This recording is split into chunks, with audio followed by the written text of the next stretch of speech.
சட்டமன்ற கூட்டத்தொடர் தொடங்குவதற்கு முன்னாடியும் முடியிறப்பையும் தேசிய கீதத்தை 2 முறை பாடணும் அப்படின்னு சொல்லி ஆளுநர் அவர்கள் கோரிக்கையை முன் வச்சிருந்தாரு. அது தமிழ்நாடு சட்டமன்றத்துல மரபு கிடையாது அப்படின்றதுனால அந்த கூட்டத்தொடர் முடியும் போதுதான் தேசிய கீதம் பாடுவோம் சொல்லியும் ஆரம்பத்துல தமிழ் தாய் வாழ்த்து தான் பாடுவோம் சொல்லியும் இன்னைக்கு சட்டமன்றம் நடந்திருக்கு.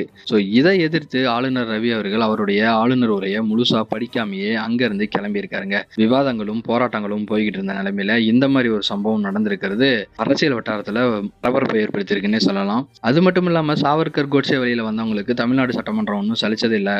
டிசம்பர்ல ஏற்பட்ட புயல் வெள்ளத்துக்கு தமிழ்நாட்டுக்கு ஒன்றிய அரசு 1 பைசா கூட நிதி கொடுக்கல அப்படின்னு சொல்லியும் அப்பாவு அவர்கள் சட்டமன்றத்திலே தெரிவிக்க விட்டிருக்காரு.